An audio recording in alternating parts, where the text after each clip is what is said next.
Dating beauty queen na si Venus Ra, ibinahagi ang love story nila ng kanyang asawang si North Aurelian.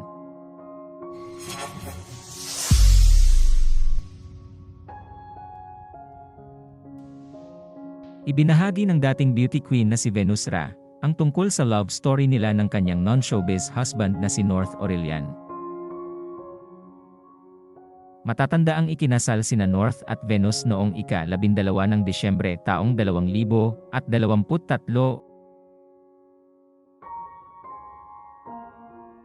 Inamin ni Venus sa kanyang ika-23 episode ng The Major Podcast na isang whirlwind romance ang nangyari sa kanila ni North.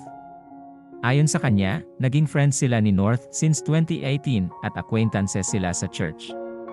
Si Venus ay tubong Bicol pero sa Maynila naninirahan dahil sa trabaho, habang si North naman ay taga Mindanao. Ayon sa kanya, naglingkod daw siya sa ministeryo nung siya'y naging isang Christian, at isa sa mga ministeryong pinaglilingkuran niya ay ang Ministeryo ng Kabataan. Sinabi din niya na bumibisita raw siya sa iba't ibang satellites ng kanilang church at na-assign siya sa church satellite nila sa Mindanao noong 2018 kung saan nagsisilbi doon si North. Anya, nagkakilala raw sila ni North pero hindi pa roon nagsimula ang kanilang kwento ng pag-ibigan. Makalipas ang 4 na taon, ay muling nag-cruise ang landas nina Venus at North noong Oktubre taong 2022. And then 2022, Yes. 2022, North's brother got married and then they got me to be the host of the wedding.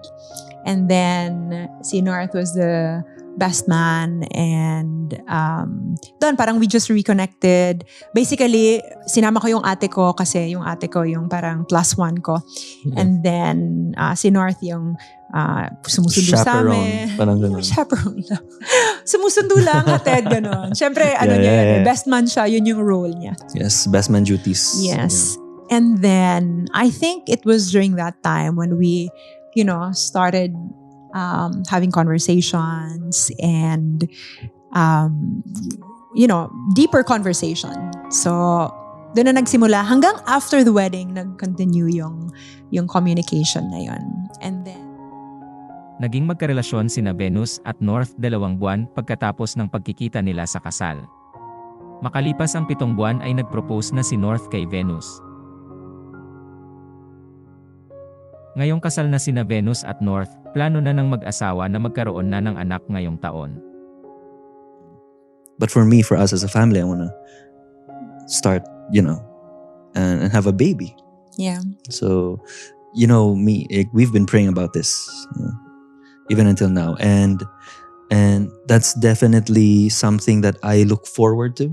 Mhm. And I wait expectantly for that. Yeah.